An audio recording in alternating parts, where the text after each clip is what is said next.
Hello, everyone.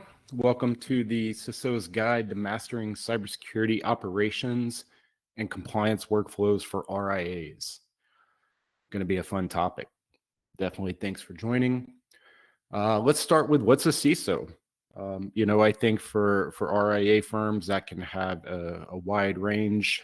Maybe you actually have that title, or maybe you're a single man shop and you're going to be the guy answering the SEC cybersecurity questions, or maybe you're just the local IT guy, and you know that ultimately in an examination, you're going to be the one pulling this information.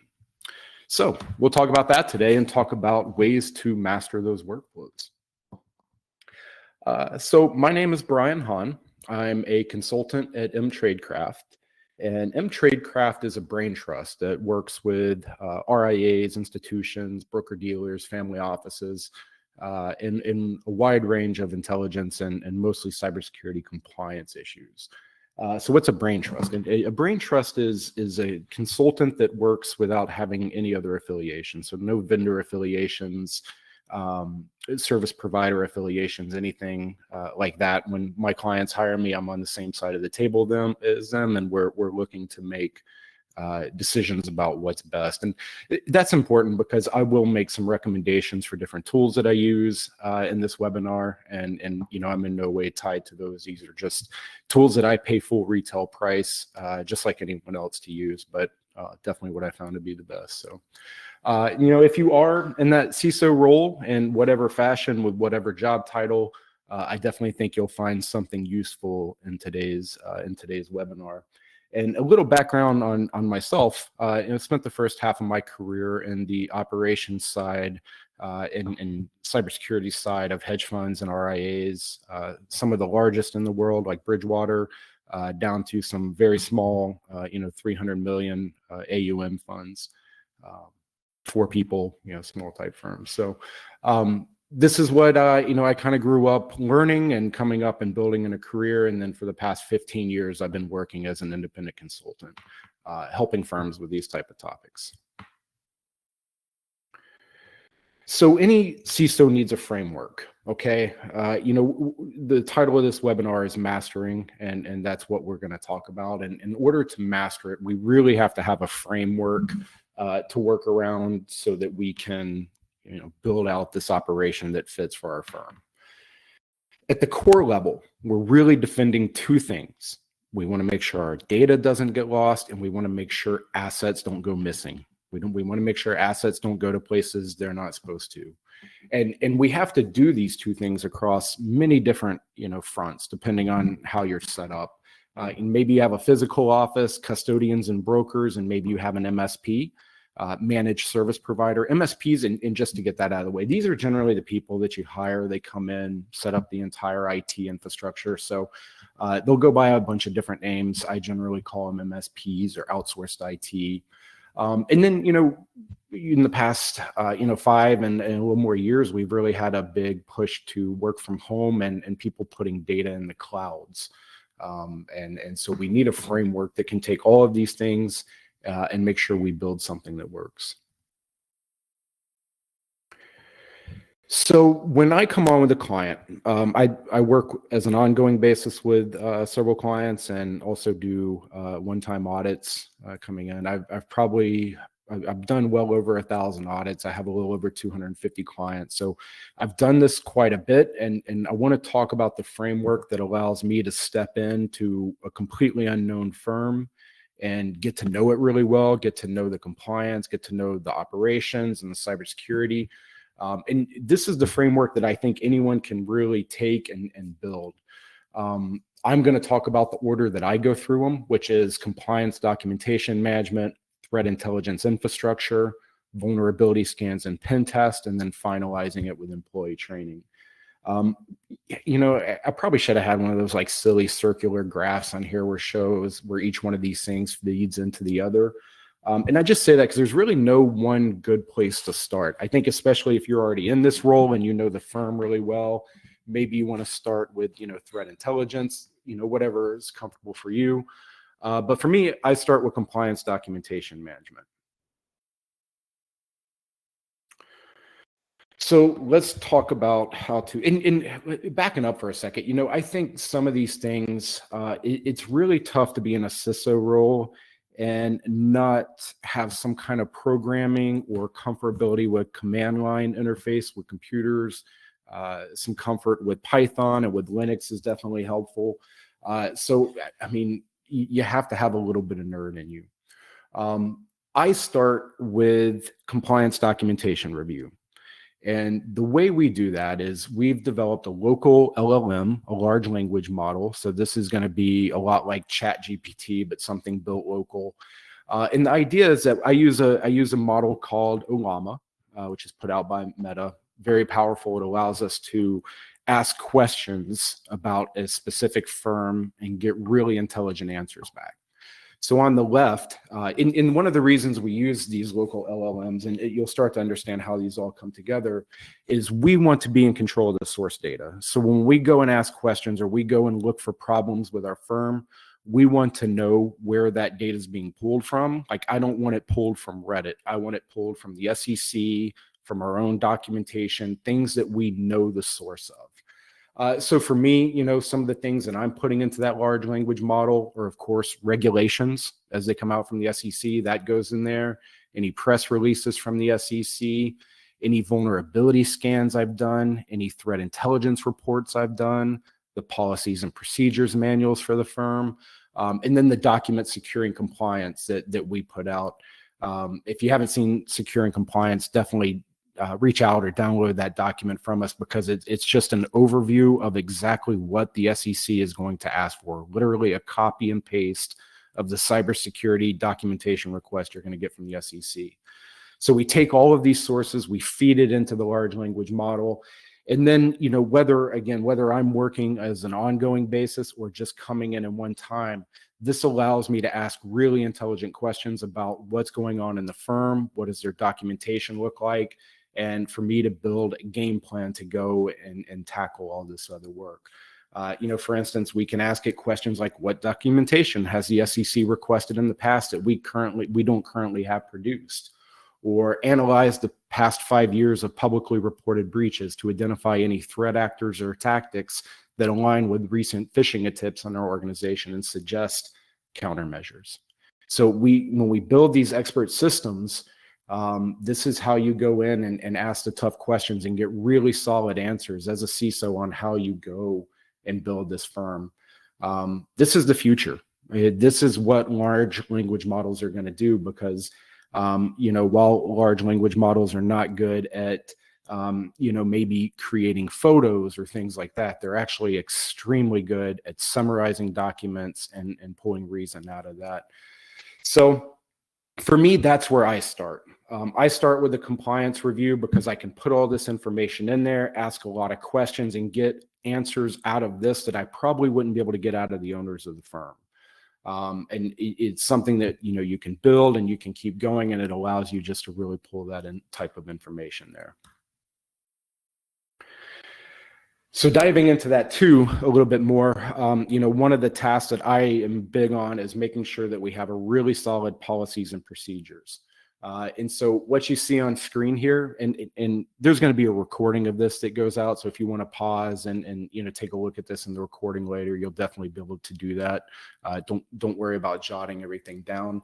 But when I'm going into a firm and starting to learn the firm and what we need to do to get it into a compliant manner, this is the foundation for the policies and procedures manual I start with. This for me is kind of bare minimum. And as I get to know the firm, I'll start to build out, whatever's unique about that firm.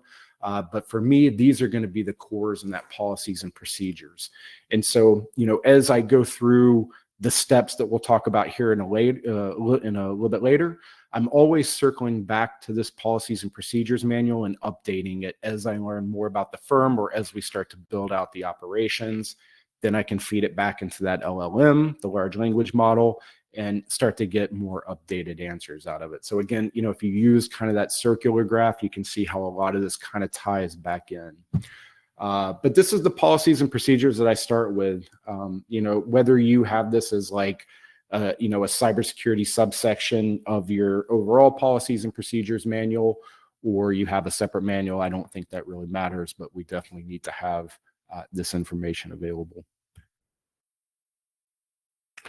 So let's talk about threat intelligence operations, okay? Threat intelligence operations are designed so that we can understand how a hacker would view our firm, okay? So I'm a malicious hacker. I've decided I want to attack your firm. What does that target look like for me? You know, what's available? What information can I pull out of the internet to learn about your firm? And we call that open source intelligence, or OSINT. So OSINT becomes a big part of our threat intelligence operations. This is information that as a CISO or as pretty much any executive in charge of cyber, you're going to need to know these things, you know, what is available, what's already out there. And so we'll talk about that here. For a long time, I've used Maltego to do this work. Maltego used to cost $1,000 a year. So Maltego was developed, it's a program that helps us do this threat intelligence work. It was developed by a bunch of nerds. They had it priced at $1,000 a year, which was fairly reasonable, fairly expensive. The reason I like to go with it was because it allowed me to build Maltego graphs and send them to my clients, and the clients had a free version of Maltego that they could download and interact with the reports as needed. For me, I think I'm going to be moving on to a different solution.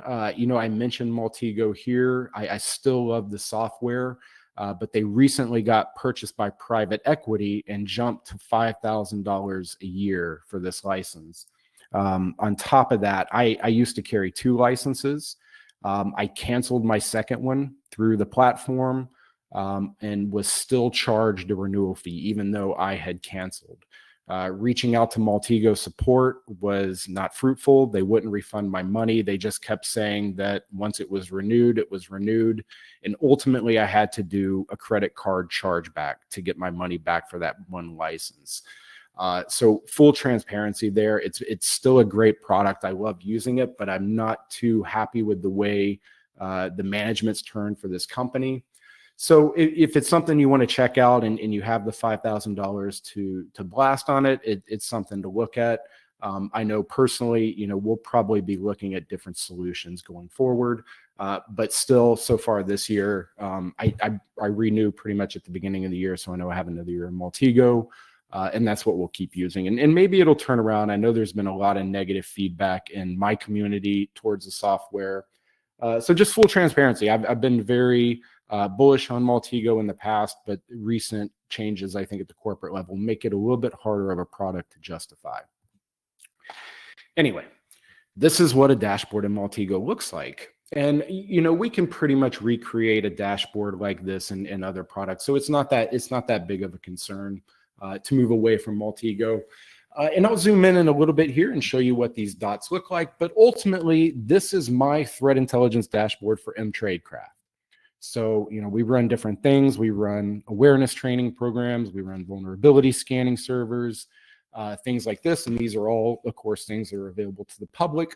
So here is where I map them out. And I just want to know what's on these systems, what operations are going on them, what ports are open. And I use this map to map that out and keep an eye on my entire network.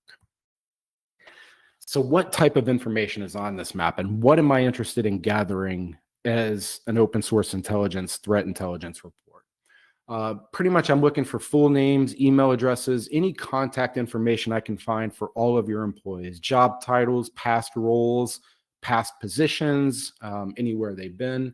I want to know all about the corporate and organizational data, what domains, what subdomains do you have? Do you have publicly exposed IP addresses? Can I get to your employee directory through like Active Directory? Do you have any outdated software? I want to know about your network infrastructure. All of this stuff is what I'm going to be going and pulling from a wide variety of different sources. The 2 that I really like to focus on are breach data from previous incidents, because employees are humans, not just employees. Humans are creatures of habit, and they constantly reuse passwords. So if I can go find their passwords in old breaches, you know, it helps me build an attack against them. I also love to look for careless employees who've accidentally shared their calendars and documents. Kind of if I can find out what your meetings are scheduled, what's going on in those meetings, who are you meeting with, it becomes very useful in building a profile of what's going on internally at your firm. This happens a lot.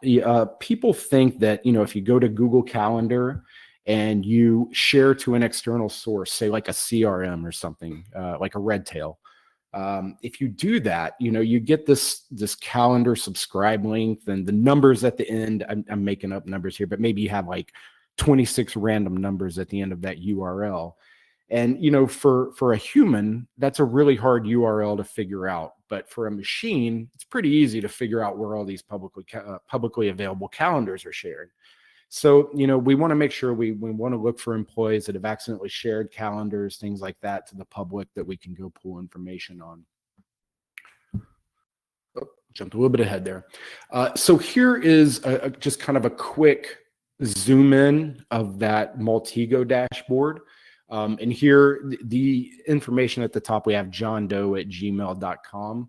And then down below that, you see a list of different breaches that email address was found in. So like Audi had a breach, Adobe had a breach, Bonobos, LinkedIn, these are all different breaches that we see.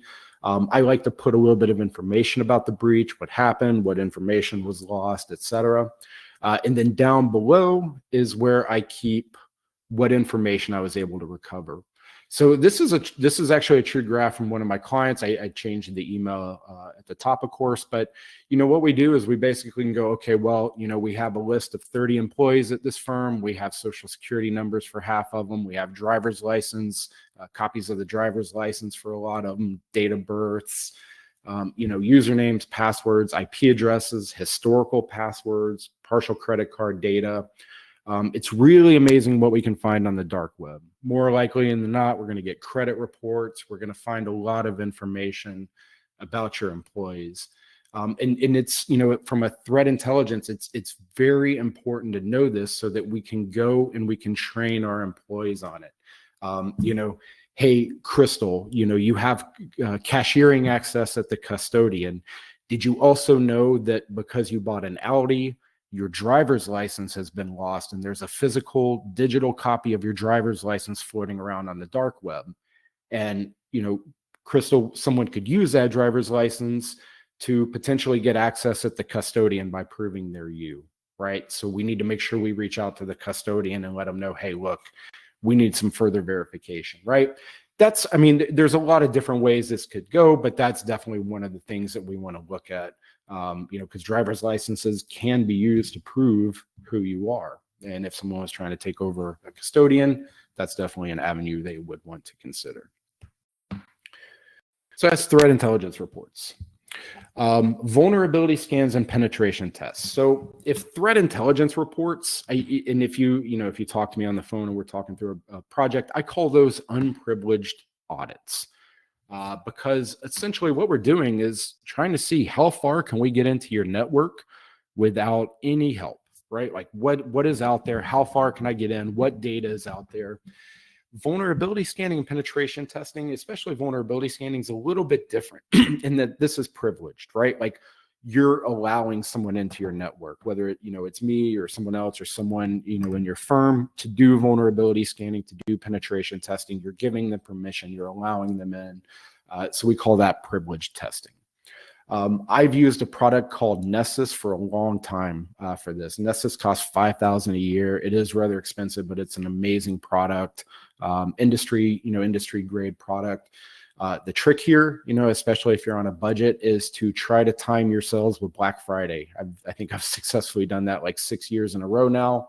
It definitely helps to pull that cost down if this is something you wanted to deploy internally.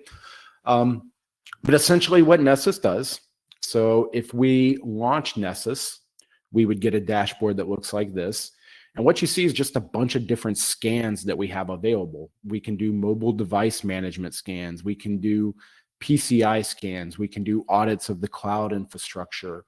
We can do just basic network scans to see what vulnerabilities may be on the network. And ultimately, what we want to do is set up a system of scans that covers our entire network. And this digital graphic kind of gives an idea of what that looks like. If you look at the little flags here, these would be different tests that we would set up. So we would set up a test for the intrusion protection system, one for the firewall, for the routers, for the endpoints, the workstations, the laptops, the desktops, the cell phones.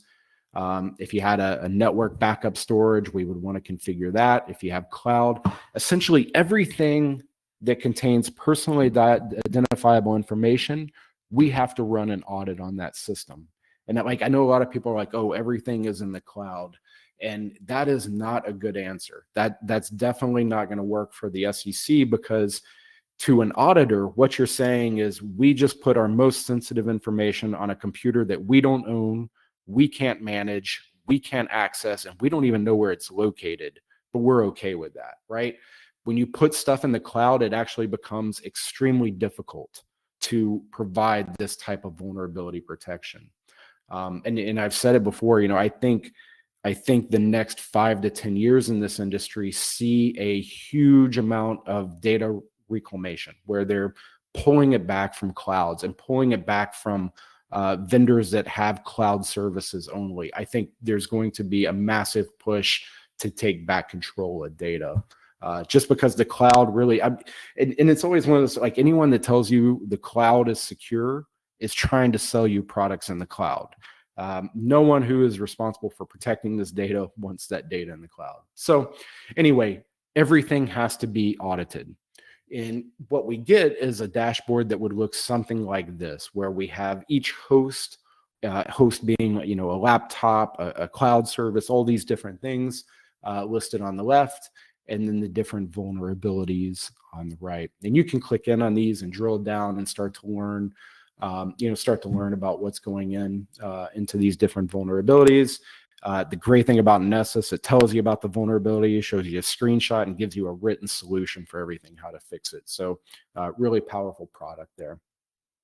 And again, kind of the larger overview here, if I'm working through this framework, I would take this information, these audits from the vulnerability scans, and go back to that very first step of having that large language model, the Llama model, uploading these documents, and then we can start to ask new questions, right? Okay, here's a new scan, we've uploaded it. Hey, Llama, what are the top 10 things I should be most concerned about as the CISO now? We're uploading a new scan and saying, hey, Llama, has this fixed the previous vulnerability that we've seen in there? So there's going to be a huge value in large language models going forward. There's no denying that the SEC is getting very strict on cybersecurity. If we do have a move to deregulation, I always challenge people to show me where deregulation has ever helped the small guy. It hadn't, right? Airline deregulation, energy deregulation, all these insurance deregulation, all the small guys disappeared because it becomes extremely difficult for them to compete with deregulation. So whatever we see from the SEC, I think the new Trump administration will bring some interesting changes. I think it'll take a lot of the cybersecurity focus away from the SEC and move it to CISA.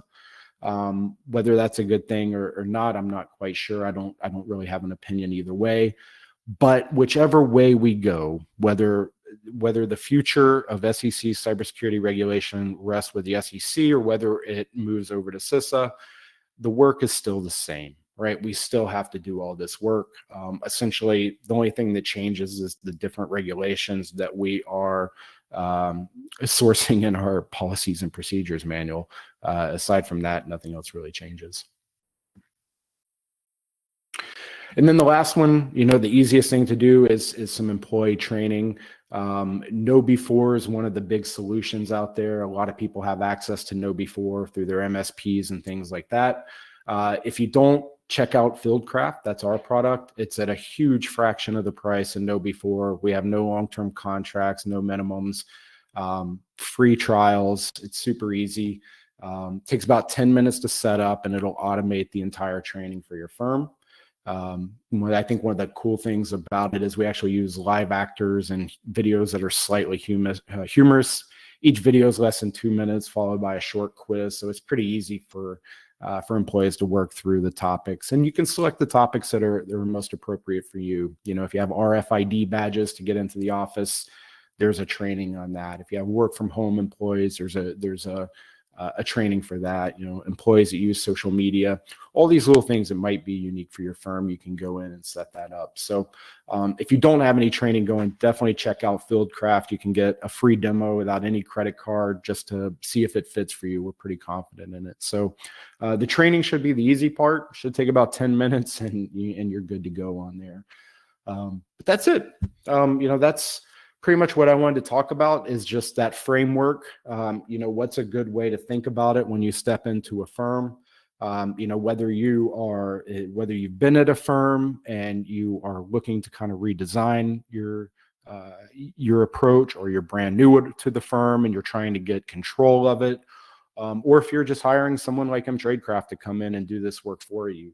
I think this is, you know, a good framework to be used to get everyone into a position where we can really have two goals that have been met, right? We can say with high confidence that our network is secure, and we can also say with high confidence that we can meet any requests that the SEC is going to give when they come in and do an audit. So that's it. Any questions, please feel free to reach out. My website, email address, and telephone number are up there on the screen. If you can't tell, I definitely enjoy nerding out and talking about this stuff. So please feel free to reach out if you have any questions about your firm or for anything like that. So definitely appreciate you joining. There'll be a copy of this that goes out probably within 24 hours. And then we also will post a copy up to YouTube. On YouTube, you can subscribe.